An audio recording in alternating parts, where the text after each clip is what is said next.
En solo leveling, Goto et son équipe arrivent dans le district supérieur de l'île de Jeju, spéculant que les fourmis ont commencé à se dévorer entre elles. À ce moment-là, toutes les équipes Alpha, Bravo, Charlie et Delta confirment leur position et Goto commande « Relâchez-le maintenant ».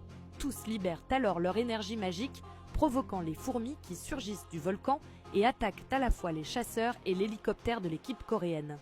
Et merci à Yukain, Baltir et Hans, les 3 derniers abonnés. Choi Jong-in intervient, affirmant qu'il va s'en charger et utilise sa compétence lance de flammes, réduisant les fourmis en cendres. Byung-gu le félicite, mais Choi minimise son exploit, expliquant qu'il n'a éliminé qu'une seule fourmi. Il invoque alors une boule de feu et la projette sur les insectes, soulignant qu'ils ont considérablement évolué depuis la dernière fois. Désormais, ils possèdent une résistance similaire à celle des monstres des donjons de rang A, ce qui l'oblige à concentrer davantage ses flammes. Il décide alors de tester leur résistance.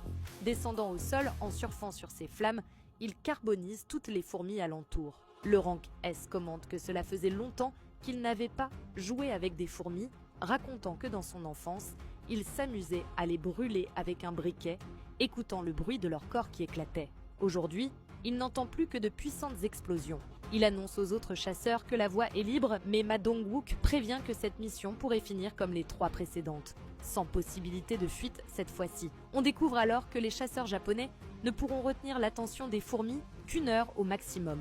Pendant ce temps, l'équipe coréenne devra éliminer la reine. Sur l'un des navires de guerre, Sugimoto active des ondes électromagnétiques perturbant la communication entre les fourmis et leur reine.